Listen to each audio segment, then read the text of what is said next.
الرحمن الرحيم.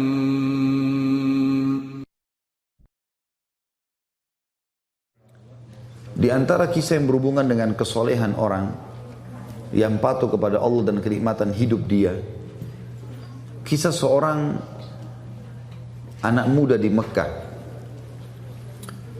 Dari sekian ribu kisah, mungkin buku jutaan kisah orang soleh, di antaranya kisah anak muda ini yang sempat membuat hati saya merasa menambah keimanan.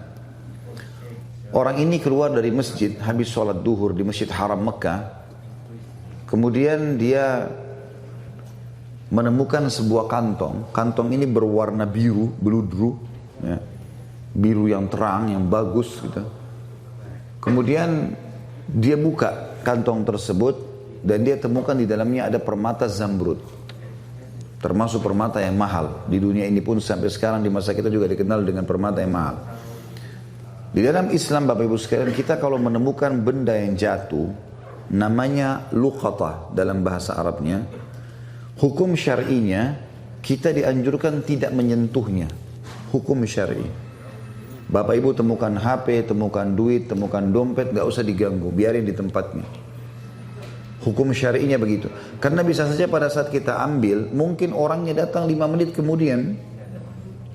Tapi kalau Bapak Ibu memang mau mengambilnya dan mau mengiklan, kalau mau mengambilnya syaratnya harus dia mengiklankan selama setahun. Kalau sudah setahun diiklankan tidak ada yang punya, bisa jadi haknya dia. Hukum begitu, hukum luqatah. Tapi anak muda ini melihat di depan Masjid Haram ada kantong terjatuh, diambil sama dia, lalu dia naik ke atas sebuah batu, dia iklankan.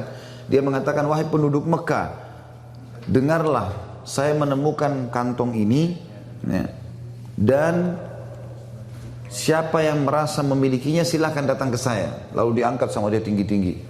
Rupanya nggak ada yang mengaku. Dia teriak yang kedua kali, dia teriak yang ketiga kali, dia teriak yang ke-10 kali. Terus saja dia teriak, wahai muslimin, penduduk Mekah, ada nggak yang kehilangan kantong? Ini saya temukan. Nggak ada yang nyaut. Akhirnya dia bilang, karena di situ juga ada banyak pedagang-pedagang, maka dia bilang, wahai penduduk Mekah, kalau seandainya ada yang merasa barang ini milik dia, kalian sudah tahu rumah saya. Betul, orang-orang Mekah tahu rumah dia karena dia penduduk Mekah. Maka tunjukkan rumah saya. Dengan hikmah Allah, baru saja anak muda ini pulang ke rumahnya, ada satu orang tua lewat di situ, sudah berjenggot putih, naik ke batu yang sama, cukup tinggi, lalu dia teriak, wahai penduduk Mekah, apakah ada di antara kalian yang melihat kantong saya yang jatuh? Sekali dia bicara, orang masih belum terlalu dengar, karena waktu itu tidak ada pengeras suara kayak kita sekarang. 2 kali, 3 kali, ada satu pengusaha di situ, ada pedagang yang datang mengatakan, wahai kakek tua, tadi sebelum anda naik ke atas batu ini, ada orang yang, anak muda yang menemukan kantong, mungkin itu yang anda cari. Rumahnya di sana, ditunjukin. Ringkas cerita, kakek ini pun pergi ke sana, dan kakek ini waktu mengiklankan, siapa yang menemukan kantong saya akan kasih sekian dinar. Ya. Kalau tidak salah itu 50 atau sekian banyak dinar, ya. Jumlahnya cukup besar. Maka pada saat itu Bapak Ibu sekalian, dia pun datang, si kakek ini datang ke rumah si anak muda tadi. Setelah salam, dia datang ke sana, kemudian dia menawarkan menanyakan apakah memang kau temukan kantong. Dia bilang iya. Baik. Kemudian anak muda ini mulai menanyakan apa ciri-cirinya. Disebutkanlah cirinya semua seperti ini, seperti ini. Sebenarnya ini juga sifat orang Muslim, ya, orang mukmin. Dia tidak boleh juga begitu orang mengaku main kasih saja. Perlu ditanya sama dia, dipastikan supaya jangan ada kesalahpahaman. Setelah dia pastikan semua memang betul punya kakek ini, maka dia pun memberikan. Dia pun memberikan kepada anak kakek tadi. Si kakek ini juga mengeluarkan uangnya tadi yang dia mau kasih, karena dia sudah janji mau kasih. Anak muda ini tolak, enggak, saya enggak mau. Saya tidak pernah mengembalikan dengan niat dibayar. Lalu orang tua itu mengatakan, tapi saya sudah niat. Dia bilang enggak bisa, saya tidak mau. Terus saja si kakek tua ini mendesak anak muda untuk terima balasan. Dia bilang dia tidak mau. Sampai akhirnya si kakek tua ini sudah putus asa, dia nggak bisa berikan, dia pulang. Ringkas cerita Bapak Ibu sekalian, 3 bulan setelah itu, setelah kejadian ini, si anak muda ini merasa kehilangan atau kekurangan dari sisi pendapatan. Maka dia dalam hatinya tersirat, dia mau keluar dari Mekah, cari pekerjaan di luar Mekah. Karena Mekah waktu itu belum zaman seperti kita sekarang. Dia bilang saya mau cari rezeki, mau cari modal, nanti saya kembali lagi ke Mekah. Dia menuju ke Jeddah, ya, yang sampai memang dari zaman dulu sudah pelabuhan di sana. Dia naik kapal, kemudian dengan niat mau pergi ke satu negeri di Afrika sana cari kerja. Di tengah lautan subhanallah kapalnya dihantam oleh ombak, hancurlah kapal itu. Hancurlah kapal itu. Waktu kapal itu hancur Bapak Ibu sekalian, anak muda ini berhasil selamat. Dengan hikmah Allah dia berpegang pada sisa potongan kapal itu, kayunya dia bersandar. Tapi dia pingsan. Dia sadar waktu sudah ada di tepi lautan. Waktu dia tiba di tepi lautan, dia kaget. Ini sudah menjelang subuh waktu itu. Malam menjelang subuh. Dia kaget, dia bangun, dia coba lihat pesisir pantai tersebut. Dia lihat bangunan terdekat ada satu masjid. Tapi tua. Masjid ini sudah tua. Penuh dengan lawak-lawak gitu. Sudah kayak masjid tidak diurus. Dia lihat ya, sarang laba-laba.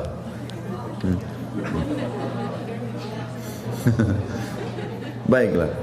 Yang jelas karena sudah tidak dirawat, maka kelihatannya sudah kumuh ya. Dia pun melihat waktu subuh sudah tiba dalam kondisi bajunya basah. Dia baru sadar dari pingsannya, dia bersihin masjid itu semampunya lalu dia azan di masjid itu. Waktu dia azan rupanya masyarakat sekitar situ dengar itu kalau ada azan. Maka mereka pada datang. Sholatlah bersama anak muda ini. Azan, sholat sunnah, kemudian iqamah. Disuruhlah anak muda ini jadi imam. Ditunjuk oleh orang situ jadi imam. Dia jadi imam, dia sholat. Begitu salam, lalu kemudian orang-orang ini bilang, Anda ini dari mana? Kamu ini dari mana? Dia cerita sama dia. Saya dari Mekah, saya naik kapal, kemudian kapal kami tenggelam, saya tiba di sini pinggir pantai, saya lihat ada masjid, udah nggak dirawat, saya bersihkan, sudah waktu subuh saya azan.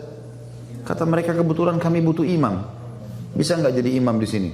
Sekalian mengurus masjid ini, nanti kami kasih gaji. Baiklah, tinggallah anak muda tersebut 3 bulan.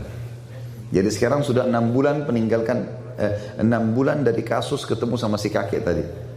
Kakek itu tinggalkan rumahnya tadi di Mekah 3 bulan, kemudian dia baru keluar dari Mekah. Setelah itu tiba di pulau ini 3 bulan lagi dia tinggal jadi imam. Setelah 3 bulan rupanya karena dia anak muda yang hafal Quran, dia juga punya ilmu syar'i, ilmu agama yang bisa diajarkan, maka masyarakat sempat suka dengan dia. Lalu dimintalah dia untuk menikah dengan salah satu anak gadis di pulau itu gitu. Apakah kami mau kau nikah dengan anak gadis ini? Bersedia? Dia bilang baiklah. Dia mau menikah karena memang dia masih bujang belum menikah. Kemudian pada saat itu Bapak Ibu sekalian didatangkanlah wanita, seorang anak gadis pakai cadar, tapi di bagian lehernya wanita itu ada kalung dan kalung itu diikat ada permatanya itu batu zamrud warna biru. Maka si anak muda ini waktu perempuan tadi datang di depannya buka cadarnya, matanya tertuju ke batu itu. Orang-orang di sekitar itu bilang, hai anak muda, kau zalimi perempuan ini. Kami datangkan untuk kau lihat wajahnya. Sunnah Nabi SAW kalau mau menikah melihat wajah wanita dan telapak tangannya. Tapi kenapa kau lihat perhiasannya? Gitu kan? Maka kata anak muda ini, saya punya kisah dengan perhiasan ini, batu ini. Saya sangat yakin batu ini yang saya temukan 6 bulan lalu di Mekah. Dan kisahnya saya temukan, saya iklankan, terus datang seorang kakek tua yang mengaku. Begitu dia bilang kakek tua, tiba-tiba ya, orang-orang di masjid itu mengatakan Allahu Akbar, bertakbir semua. Kata anak muda ini, kenapa kalian bertakbir? Kata mereka, apa kau tahu siapa kakek tua yang kau temuin itu? Dan kisah yang kau sampaikan tentang batu permata, betul permatanya ini dia. Kata anak muda ini, tidak, saya tidak tahu. Kata mereka, itu adalah ayahnya anak perempuan ini. Ayahnya anak perempuan ini. Semenjak dia pulang ke pulau ini 3 bulan lalu gitu kan, 6 bulan lalu dia pulang ke pulau ini, dia bilang dia selalu cerita tentang kamu. Dan dia meninggal sekitar 3 bulan, beberapa hari setelah dia pulang. Dan itulah sebabnya kenapa masjid ini tidak diurus, karena dia dulu imam di sini, nggak ada yang bisa gantiin. Dan dia sebelum meninggal berdoa dan kami dengar dia berkata, ya Allah, jadikanlah anak muda di Mekah itu jodoh anak saya. Itu kisah nyata. Kata anak muda ini, subhanallah, saya menikah dengan istri saya ini, maka permata itu yang tadinya dia kembalikan karena Allah nggak mau terima balasan, gitu kan? Dia bilang saya kembalikan sekarang menjadi milik saya sama istri saya. Berjalan 6 bulan pernikahan selanjutnya, dengan hikmah Allah ajal istri saya datang meninggal, maka saya menjadi pewaris tunggalnya permata itu. Dia kembalikan tadi karena Allah, Allah balas dia, permata itu jadi punya dia. Kuasa Allah Subhanahu wa taala. Ada banyak kisah berhubungan dengan seperti ini.